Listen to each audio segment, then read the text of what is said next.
Hello buddies, నా పేరు Sai Chand Chilukuri. Welcome to minds academy, మన అకాడమీ. సో మన యొక్క ఎంసీటీ సిరీస్ని స్టార్ట్ చేసేద్దాం. మోస్ట్ ఇంపార్టెంట్ కరెంట్ టాపిక్స్ అనేటువంటి సిరీస్ని. అయితే అందుకంటే ముందు మీరందరూ కూడా మైండ్స్ అకాడమీ అప్లికేషన్ని ప్లే స్టోర్ నుంచి ఇన్స్టాల్ చేసి పెట్టుకోండి మీ యొక్క మొబైల్ ఫోన్లో. ఎందుకంటే మనం డిస్కస్ చేస్తున్నటువంటి ఈ కరెంట్ టాపిక్స్ యొక్క పీడిఎఫ్ ఫైల్స్తో పాటు మీకు గ్రూప్ 2 ఎగ్జామ్లో మంచి స్కోరింగ్ సబ్జెక్ట్ అయినటువంటి ఏపీ హిస్టరీకి సంబంధించినటువంటి 25 టెస్టులు కూడా మైండ్స్ అకాడమీ యాప్లో మీలాంటి సీరియస్ ఆస్పిరెంట్స్ కోసము అందుబాటులో ఉంచడం జరిగింది. సో మీరు దీన్ని ఇన్స్టాల్ చేసి పెట్టుకోండి. ఓకే, సో ఈరోజు మన యొక్క ఇంపార్టెంట్ కరెంట్ టాపిక్స్ చూసుకుందాం. ఫస్ట్ టాపిక్ వచ్చేసి ట్రాయ్ చైర్మన్గా పీడి వఘేలా గారిని నియమించడం జరిగిందనమాట. So telecom regulatory authority of India యొక్క నూతన చైర్మన్గా సీనియర్ బ్యూరోక్రాట్ అంటే ఐఏఎస్ ఆఫీసర్ అయినటువంటి పీడి వఘేలా. సో వీరిని ప్రస్తుత చైర్మన్గా ఉన్నటువంటి ఆర్ఎస్ శర్మ గారి యొక్క స్థానంలో నియమించడం జరిగిందనమాట. సో వీరు రేపటి నుంచి ఈ యొక్క పదవిలోకి రావడం జరుగుతుంది. సో వీరి యొక్క పదవీ కాలం వచ్చేసి 3 సంవత్సరాల పాటు ఉంటుంది, లేకపోతే 65 సంవత్సరాల వయసు. ఈ రెండింటిలలో ఏది ముందు అవుతే దాన్ని కన్సిడర్ చేయడం జరుగుతుందన్నమాట. అప్పటి వరకు వీరు ఆ పదవిలో ఉండడం జరుగుతుంది. సో వీరు ఈ యొక్క పీడి వఘేలా గారు గుజరాత్ క్యాడర్కి చెందినటువంటి ఐఏఎస్ ఆఫీసర్. ఈయన ప్రజెంట్ ఫార్మా యొక్క కార్యదర్శి, అంటే ఫార్మా విభాగానికి సంబంధించి కార్యదర్శిగా పనిచేస్తున్నారనమాట. అండ్ జిఎస్టీ ఉంది కదా, goods and services tax. So యొక్క విధానం అమల్లోకి రావడానికి కృషి చేసినటువంటి ఆఫీసర్స్ ఎవరైతే ఉన్నారో వారిలలో వఘేలా గారు కూడా ఒకరనమాట. వీరు చాలా కీలకమైనటువంటి పాత్రను ఈ యొక్క జిఎస్టీని ఇంప్లిమెంట్ చేయడంలో పోషించడం జరిగింది. అయితే మనం ఇప్పుడు ట్రాయ్ గురించి తెలుసుకుందాం. అసలు ట్రాయ్ ఏంటి అంటే, ట్రాయ్ని 1997లో telecom regulatory authority of India act చట్టం ద్వారా 1997 యొక్క చట్టం ద్వారా ఏర్పాటు చేయడం జరిగిందనమాట. సో ఇదొక చట్టబద్ధ సంస్థ. ట్రాయ్ అనేది ఒక చట్టబద్ధ సంస్థ. దేశంలో ఉన్నటువంటి టెలికాం రంగానికి సంబంధించి నియంత్రణ అధికారము, ఇక్కడ పేరులోనే ఉంది కదా రెగ్యులేటరీ అని చెప్పేసి, సో రెగ్యులేట్ చేస్తుంటుంది అనమాట. సో ఈ యొక్క నియంత్రణ అధికారం కంప్లీట్గా ట్రాయ్కి ఉంది. అండ్ ఈ యొక్క టెలికాంకి సంబంధించి వివాదాలను పరిష్కరించడానికి 2000 సంవత్సరంలో టీడీఎస్ఏటి అంటే telecom disputes settlement and appellate tribunal అనేటువంటి దాన్ని 2000 సంవత్సరంలో ఏర్పాటు చేయడం జరిగింది ట్రాయ్ కింద. అండ్ ఈ యొక్క ట్రాయ్ మొబైల్ యాప్స్ని కూడా తీసుకొని రావడం జరిగిందనమాట. దీనికోసం అంటే వినియోగదారునికి అండ్ ఆపరేటర్ అందించేటువంటి సేవలు ఏవైతే ఉంటాయో, ఇప్పుడు మనం కస్టమర్లో ఉన్నాం కదా, సో మనం ఈ యొక్క నెట్వర్క్ని ప్రొవైడ్ చేసినటువంటి వాళ్ళ దగ్గర నుంచి సర్వీసెస్ని పొందుతున్నాం. ఇవి ట్రాన్స్పరెంట్గా ఉండే విధంగా అండ్ మనము చెల్లిస్తున్నటువంటి ధరకు సరైనటువంటి సేవలను పొందుతున్నామా లేదా అనేటువంటి విషయం మనకు తెలవాలనేటువంటి ఉద్దేశంతో ట్రాయ్ ఈ యొక్క యాప్స్ని తీసుకొని రావడం జరిగిందనమాట. అవి ఏమిటి అంటే my call app, my speed app, do not disturb, DND 2.0 అనేటువంటి యొక్క అప్లికేషన్స్ని తీసుకొని రావడం జరిగింది. అండ్ ట్రాయ్ త్వరలోనే వాణి అంటే వైఫై యాక్సెస్ నెట్వర్క్ ఇంటర్ఫేస్ అనేటువంటి మరొక కొత్త సిస్టమ్ని తీసుకొని వస్తుందన్నమాట. సో దీని ద్వారా ఏంటి అంటే, ఎక్కడ వైఫై ఇంటర్నెట్కి డిమాండ్ ఉందో అక్కడ ఈ యొక్క పీడిఓ అంటే పబ్లిక్ డేటా ఆఫీస్ అనేటువంటి ఒక దాన్ని ఏర్పాటు చేయడం జరుగుతుందన్నమాట. సో ఆ యొక్క పర్టికులర్ ప్లేస్లో వీళ్ళు వైఫైని అందుబాటులో ఉంచడం జరుగుతుంది. సో ఈ విధంగా వైఫై యాక్సెస్ నెట్వర్క్ ఇంటర్ఫేస్ అనేటే వాణి అనేటువంటి మరొక కొత్త స్కీమ్ని కూడా ట్రాయ్ త్వరలో తీసుకొని రావడం జరుగుతుంది. మన ఎగ్జామినేషన్ పాయింట్ ఆఫ్ వ్యూలో చాలా చాలా ఇంపార్టెంట్, చూసుకోండి. ఓకే, నెక్స్ట్ ఆర్బీఐ యొక్క రిజర్వ్ బ్యాంక్ ఆఫ్ ఇండియా యొక్క ఎంపీసీ సమావేశం వాయిదా పడడం జరిగిందనమాట. అయితే ఆర్బీఐ ఎప్పుడు ద్రవ్య పరపతి విధాన కమిటీ అనేటువంటిది ఉంటుంది కదా, ఎంపీసీ. సో ఈ యొక్క ఎంపీసీ ఏం చేస్తుందంటే, మనకి ఇచ్చేటువంటి ఇప్పుడు బ్యాంకులకి ఇది ఇచ్చేటువంటి రుణాలపైన వసూలు చేసేటువంటి వడ్డీ రేటు ఉంటుంది కదా, repo rate, reverse repo rate, CRR, SLR, cash reserve ratio, so ఇట్లాంటి వాటితో సహా ఆర్థిక రంగానికి సంబంధించినటువంటి కీలక నిర్ణయాలను తీసుకోవడం కోసం ఈ యొక్క సమావేశాలు అనేటువంటివి ఏర్పాటు చేస్తుంటారనమాట. అయితే ఈ యొక్క ఆర్బీఐ గవర్నర్ యొక్క నేతృత్వంలోని 6 మంది సభ్యులు తీసుకునేటువంటి ఈ యొక్క మీటింగ్, ఈ యొక్క సమావేశం ఏదైతే ఉందో దీన్ని 2016 నుంచి ప్రారంభించడం జరిగింది. సో ఈ విధంగా 6 మంది సభ్యులు కలిసి, అయితే ఇప్పుడు ఈ యొక్క సమావేశం అనేటువంటిది వాయిదా వేయడం జరిగింది. ఎందుకోసం అంటే తగినంత కోరం అంటే మినిమం మెంబర్స్ అయినా యాడ్ అవ్వాలి, అంటే ఉండాలి దీనిలో. మీటింగ్‌లో పార్టిసిపేట్ అవ్వాలి అనేటువంటి దాన్నే మినిమమ్ కోరంగా పిలుస్తారనమాట. ఇప్పుడు మనకు లోక్‌సభలో, రాజ్యసభలో, అసెంబ్లీ సమావేశాల్లో గూడా మినిమమ్ కోరం అనేటువంటిది ఉంటుంది గదా! అంటే దాదాపు యొక్క పార్లమెంట్‌లో గాని, అసెంబ్లీలో గాని ఉన్నటువంటి సభ్యుల యొక్క సంఖ్యలో 10% మంది ఖచ్చితంగా సభకు అటెండ్ అయితేనే ఆ రోజు సభను నిర్వహించాలి అనేటువంటిది ఉంటుందనమాట మినిమమ్ కోరం. సో, ఆ విధంగా ఈ యొక్క మీటింగ్‌కి కూడా ఖచ్చితంగా మినిమమ్ కోరం అనేటువంటిది పెట్టడం జరిగిందనమాట. సో, ఆ కోరం లేకనే ఇప్పుడు ఇది వాయిదా పడడం జరిగిందనమాట. మరి ఈ కోరం అనేటువంటిది ఎందుకు లేదు మరి అనేది చూసుకుంటే యాక్చువల్‌గా ఈ కమిటీలో 6 మంది సభ్యులు అని చెప్పేసి అనుకున్నాం కదా! ఈ యొక్క 6 మంది సభ్యులలో ముగ్గురు సభ్యులు బయట వారు ఉంటారనమాట. అంటే ఎక్స్‌టర్నల్‌గా వాళ్ళు అపాయింట్ అయ్యి ఉంటారనమాట. వీరు స్వతంత్ర సభ్యులు. అండ్ వీరి యొక్క పదవీ కాలం వచ్చేసి 4 సంవత్సరాల పాటు ఉంటుంది. అయితే లాస్ట్ మంతే వీరి యొక్క పదవీ కాలం పూర్తి కావడం జరిగింది. దాంతోటి కొత్త సభ్యుల్ని అపాయింట్ చేయాలి కదా! కానీ ఇప్పటివరకు కొత్త సభ్యుల్ని అపాయింట్మెంట్ చేయకపోవడంతోటి ఈ యొక్క స్థానం అనేటువంటిది, ఈ యొక్క ముగ్గురు స్థానం అనేటువంటిది ఖాళీగా ఉంది.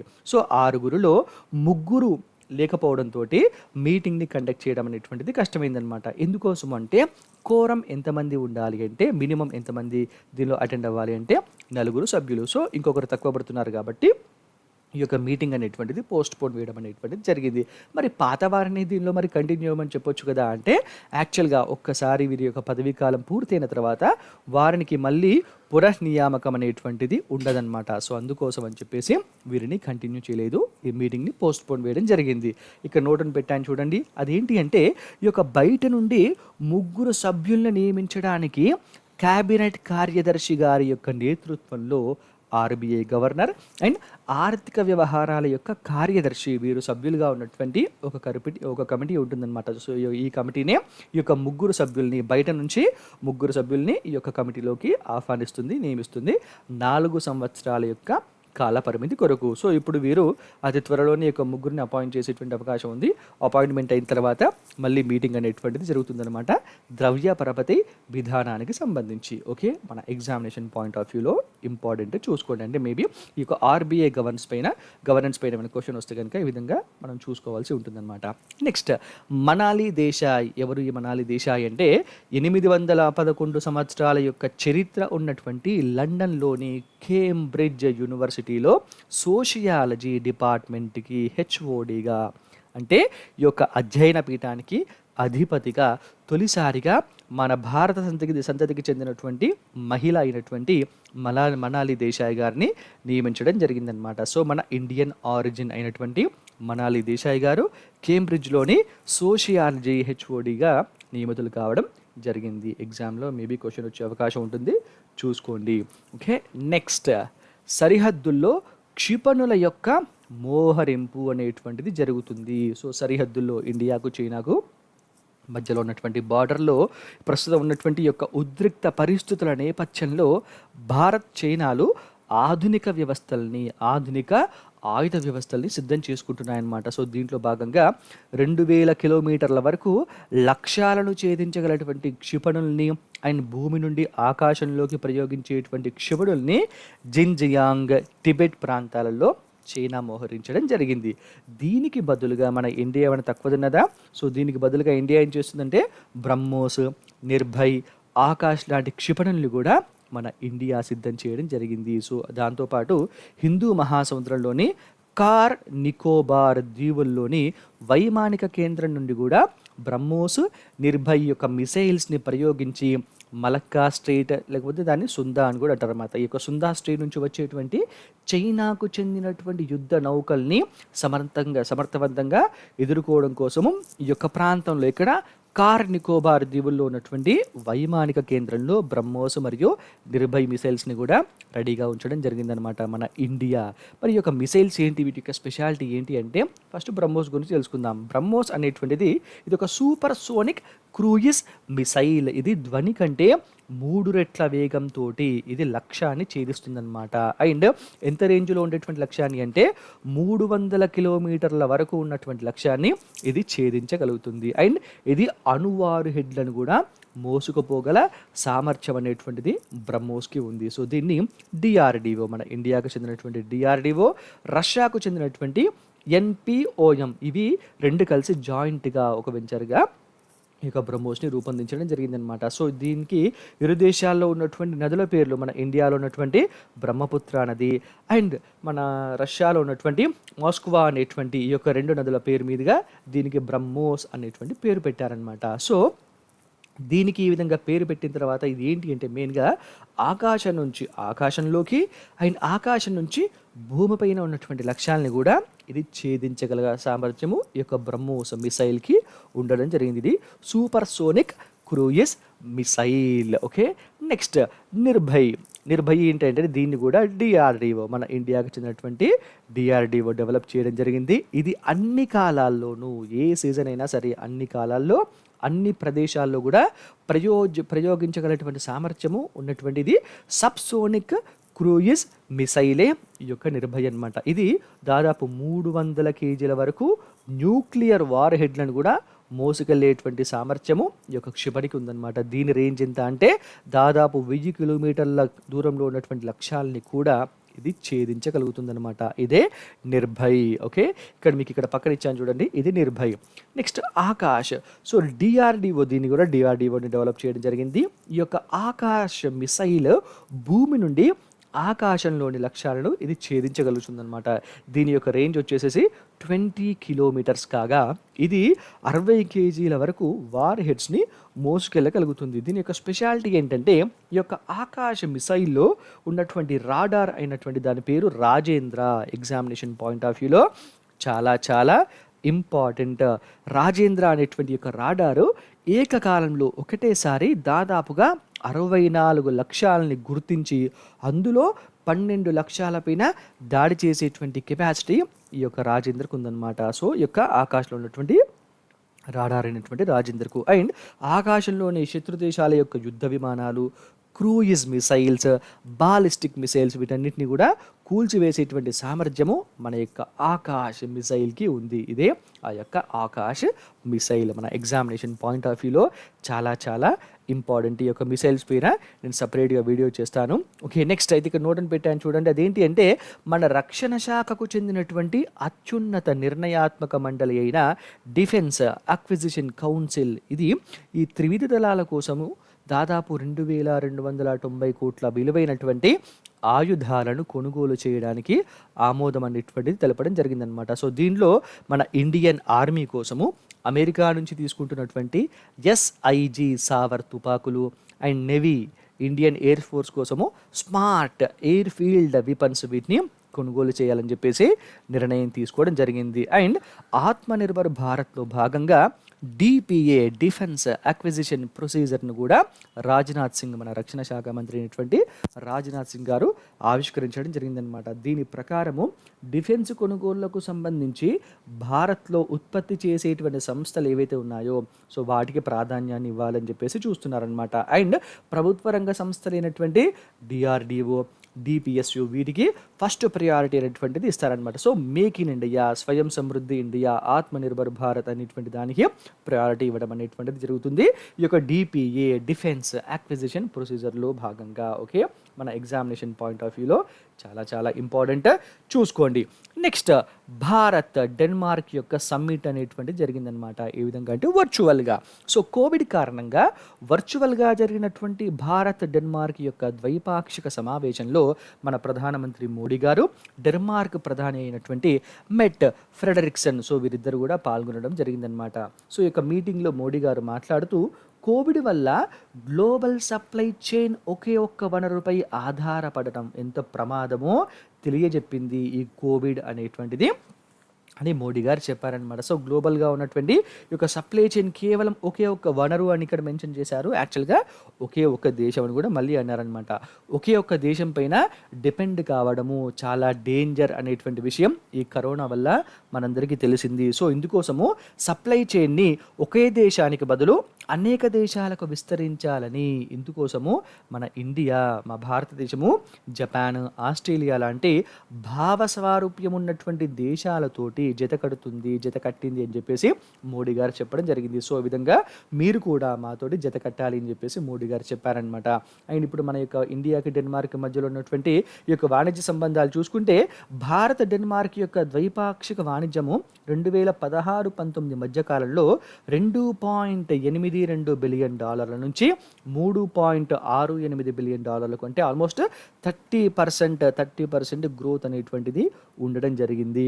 అండ్ భారత్లో దాదాపు 200 డెన్మార్క్ కంపెనీలు నౌకాయాన, పునరుత్పాదక ఇంధనము, వ్యవసాయము, ఫుడ్ ప్రాసెసింగ్ రంగాల్లో ఇవి ఇన్వెస్ట్ చేయడం జరిగిందనమాట. సో ఈ యొక్క ఇన్వెస్ట్మెంట్స్ ద్వారా దాదాపు 5,000 మంది భారతీయులకు ఇవి ఉపాధిని కూడా కల్పించడం జరిగింది. మన ఎగ్జామినేషన్ పాయింట్ ఆఫ్ వ్యూలో ఇంపార్టెంట్, చూసుకోండి. Okay, next PM Kusum. ఏంటి పిఎం కుసుమ్ అంటే యాక్చువల్గా వ్యవసాయ బోర్లకు సౌర విద్యుత్తు ఏర్పాటు కోసము రైతులకు బ్యాంకుల నుండి రుణాలు ఇవ్వాలి అని చెప్పేసి కేంద్రం తెలపడం జరిగిందనమాట. ఏంటి, వ్యవసాయ బోర్లకు సౌర విద్యుత్ ఏర్పాటు చేయాలి. ఇక్కడ మనం కింద ఇమేజ్లో ఇచ్చాను చూసారు కదా. సో ఈ విధంగా అనమాట, ఏర్పాటు కోసం రైతులకు మీరు బ్యాంక్స్ అనేటువంటివి కంపల్సరీ రుణాలు ఇవ్వాలి అని చెప్పేసి కేంద్ర ప్రభుత్వం చెప్పిందనమాట. ఒక బోరు ఏర్పాటుకు అయ్యేటువంటి వ్యయంలో 30% రాయితీని పిఎం కుసుమ్, ప్రధానమంత్రి కిసాన్ ఊర్జ సురక్ష ఏవం ఉత్థాన్ మహా అభియాన్ అనేటువంటి పథకం కింద ఇవ్వాలి అని చెప్పేసి, రాయితీ కింద ఇవ్వాలని చెప్పేసి నిర్ణయించారనమాట. ఎంత పర్సెంట్? 30% రాయితీ అనమాట. ఒక వ్యవసాయ బోరును ఏర్పాటు చేయాలంటే యాక్చువల్గా ఒక బోర్ ఎంత అంటే 3 నుంచి 5 HP, 3 to 5 HP అనేటువంటిది కంపల్సరీ ఉండాలన్నమాట. సో ఈ యొక్క 3 to 5 HP బోర్ ఏర్పాటు చేసినప్పుడు ఈ యొక్క బోరుకు సౌర విద్యుత్ అందించడానికి దాదాపు 2 లక్షల రూపాయల వరకు ఖర్చు అనేటువంటిది అవుతుందన్నమాట. సో దీనిలో 30% వరకు కేంద్ర నూతన సంప్రదాయేతర ఇంధన వనరుల అభివృద్ధి శాఖ. ఏంటి, కేంద్ర నూతన సంప్రదాయేతర ఇంధన వనరుల అభివృద్ధి శాఖ ఇది రాయితీగా ఇవ్వడం అనేటువంటిది జరుగుతుందన్నమాట, అప్ టు 30% వరకు. సో మిగిలింది మొత్తం కూడాను రైతే భరించాల్సి ఉంటుంది. అండ్ ప్రతి వ్యవసాయ ట్రాన్స్ఫార్మర్ పరిధిలో వ్యవసాయ బోర్లు రైతులందరి యొక్క అంటే ఈ యొక్క వ్యవసాయ బోర్ల రైతులందరినీ కూడాను సంఘంగా ఏర్పాటు చేసి వారు వాడుకుంటున్నటువంటి కరెంటును ఉత్పత్తి చేస్తారు కదా. సో ఉత్పత్తి చేసేటువంటి స్థాయిలో ఈ యొక్క ట్రాన్స్ఫార్మర్ వద్దనే ఒక చిన్న సౌర విద్యుత్ కేంద్రాన్ని కూడా ఏర్పాటు చేయాలి అని చెప్పేసి ఈ ప్రధానమంత్రి కుసుమ్లో కేంద్రం చెప్పడం జరిగిందనమాట. దీంతోపాటు వేసవిలో వీరు పంటలు లేనప్పుడు ఉత్పత్తి అయ్యేటువంటి ఎనర్జీ ఉంటుంది కదా. సో ఇక సౌర విద్యుత్తును గ్రిడ్లోకి తీసుకొని దానికి యూనిట్ల చొప్పున మీరు లెక్క కట్టి ఈ యొక్క రైతులకు మీరు పే చేయాలి అని చెప్పేసి డిస్కంలకు కూడా కేంద్రం తెలపడం జరిగింది. సో ఈ విధంగా పంటలు ఉన్నప్పుడు ఈ యొక్క సౌర విద్యుత్తును వాడుకుంటారు, పంటలు లేనప్పుడు ఈ విద్యుత్తునే డిస్కంలకు అమ్ముకొని వారు దీని ద్వారా సొమ్మును కూడా గడించేటువంటి అవకాశం ఉంటుంది అనేటువంటి ప్రధాన ఉద్దేశంతో ఈ యొక్క పిఎం కుసుమ్ అనేటువంటి పథకాన్ని కేంద్ర ప్రభుత్వం స్టార్ట్ చేయడం జరిగిందనమాట. మన ఎగ్జామినేషన్ పాయింట్ ఆఫ్ వ్యూలో ఇంపార్టెంట్, చూసుకోండి. నెక్స్ట్ అతిపెద్ద కళాఖండము ఎక్కడ ఏంటి అంటే బ్రిటన్ కళాకారుడు సాచా జాఫ్రీ.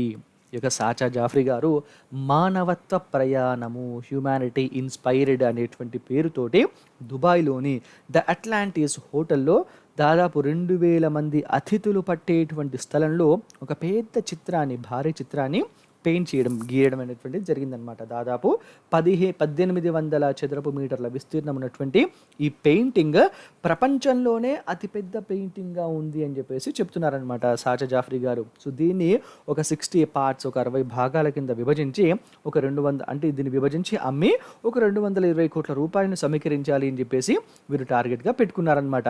మరి ఈ విధంగా సమీకరించినటువంటి డబ్బును ఏం చేస్తారు అంటే ఈ డబ్బును యూనిసెఫ్ లాంటి వివిధ స్వచ్ఛంద సంస్థలకు, ఇట్లాంటి ఆర్గనైజేషన్స్కి ఇవ్వాలి అని చెప్పేసి సాచా జాఫ్రీ గారు నిర్ణయించడం జరిగింది. ఇక్కడ పక్కన ఇమేజ్లో కనిపిస్తున్నటువంటిదే వీరు గీసినటువంటి అతి పెద్ద చిత్ర కళాఖండము. సో మధ్యలో ఉన్నటువంటిదే సాచా జాఫ్రీ, వీరు బ్రిటన్కి చెందినటువంటి వారనమాట. నెక్స్ట్ వైఎస్ఆర్ జలకళ. మనం దీని గురించి లాస్ట్ 2 డేస్గా డిస్కస్ చేసుకుంటూనే ఉన్నాం. మన ఆంధ్రప్రదేశ్ రాష్ట్రంలో మెట్ట బీడ భూములలో ఉచితంగా బోర్లు వేయించేటువంటి పథకమైనటువంటి వైఎస్ఆర్ జలకలను మన ఆంధ్రప్రదేశ్ సీఎం గారు జగన్మోహన్ రెడ్డి గారు ప్రారంభించడం జరిగింది. సో ఈ యొక్క పథకం కింద వచ్చేటువంటి 4 సంవత్సరాలలో దాదాపు 1.96 అండి, ఇక్కడ 69 కాదు, 1.96 లక్షల బోర్లను వేయించి దాదాపు 5 లక్షల ఎకరాలను మళ్ళీ సాగులోకి తీసుకొని రావాలి అని చెప్పేసి ప్రభుత్వము టార్గెట్ పెట్టుకోవడం అనేటువంటిది జరిగిందనమాట. దీని గురించి డీటెయిల్గా నేను ప్రీవియస్ వీడియోస్లో డిస్కస్ చేశాను, దాంట్లో ఉంది చూసుకోండి. అండ్ వీరు గవర్నమెంట్ ఇచ్చినటువంటి ఈ యాడ్ అథెంటికేటెడ్ యాడ్ ఉంటుంది కాబట్టి దీన్ని కూడా మీరు గమనించుకోండి. సో 2 లక్షల బోర్లను ఉచితంగా తవ్వించేటువంటి మన పథకం అనమాట ఈ యొక్క వైఎస్ఆర్ జలకళ అనేటువంటిది.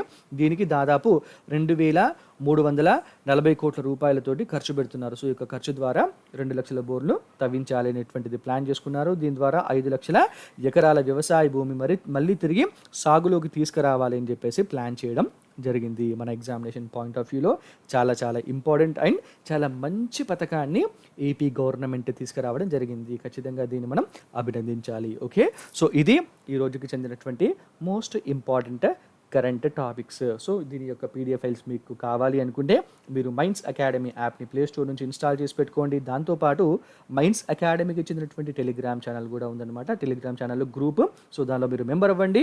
ఇందులో పెట్టేటువంటి అప్డేట్స్ని రెగ్యులర్గా ఫాలో అవుతూ ఉండండి. అండ్ మీరు చూస్తున్నటువంటి YouTube channel minds academy YouTube channel, దీన్ని మీరు సబ్స్క్రైబ్ చేసుకోండి. ఇందులో పెట్టేటువంటి వీడియోస్ని రెగ్యులర్గా ఫాలో అవుతూ నోట్స్ని ప్రిపేర్ చేసుకోండి. ఎగ్జామ్లో మంచి మార్కులు సాధించాలి అండ్ ఉన్నతమైనటువంటి ఉద్యోగాన్ని మీరు పొందాలి అని మైండ్స్ అకాడమీ తరపున మేమందరం కూడా కోరుకుంటున్నాం. All the very best. Thank you so much.